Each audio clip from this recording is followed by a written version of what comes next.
Before we begin our reenactment of Antietam and start fighting it over again, I want to talk about using reserve cards in pub battles and Antietam in particular, how this can be effective. Now, being that I play solo, I don't need any of the fog of war of reserve cards, and I've had Antietam since it came out years ago, and I've lost my reserve cards. So the reserve cards I'm using today are Johnson and Beauregard, but we can think of them as Longstreet and Jackson. Here we have Longstreet, and here is Jackson. Now Longstreet's corps is considerably larger. Let's take the detachments away. Now in turn 5, A.P. Hill shows up and sort of evens the size out more between the two, but we're going to set him aside for now.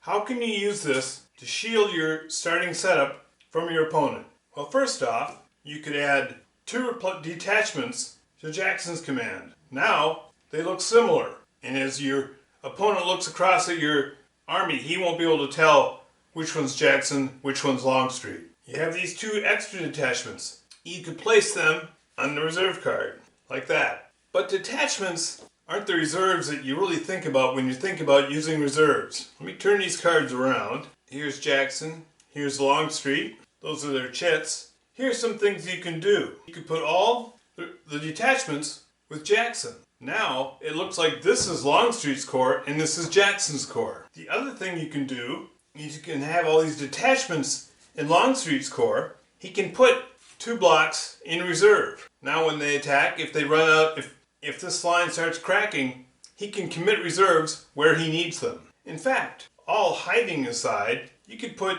Hood's Texans and Jackson's own corps, both elite, in reserve. Now each corps has its line held, and it has powerful elite reserves to fill in any holes, address any crises that might come up. Let us just look at Longstreet. Historically, he defended south of Sharpsburg and at the lower bridge. I like to put the artillery here to cover this entire area if the Union tries to do anything in the center. Back them up with another infantry block. Put a detachment back here to watch these lower fords, which allows me 3 blocks in reserve. I can put Longstreet right there. Now you have the reserve card off the map, but what it symbolizes is those units right there. Now in pub battles, here's the bridge. You'd think, okay, I gotta be square on the bridge like that to defend it. That's not entirely true. You're up there, and the Union tries to cross, they run into you there, and you square up like that, and there's the combat.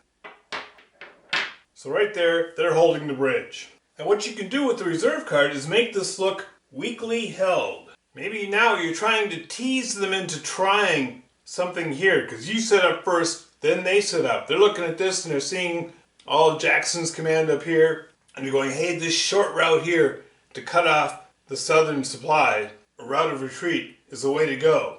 And it would be, if you can get across the bridge. If this is stoutly defended, you'll never make it, in my experience. So you can make it look lightly defended. The Union commits heavily down here, and then a turn or 2 later, you start moving these guys out. He's there, he's there. You can put him on the map just like that to have your mobile defense. The detachment goes there, and your bags can be back here somewhere. That can be handy. Suddenly, you've turned the North into fools, trying to do the impossible. There are endless ways of using the reserve cards to mask your actual intentions and dispositions. Now there are no special lengthy engaged rules on how to deploy and move with the reserve card.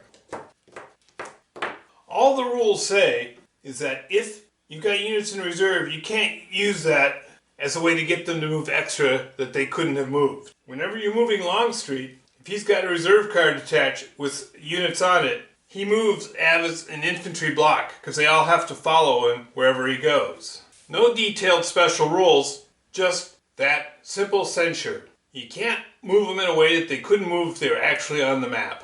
And there you go. That's how you use reserve cards.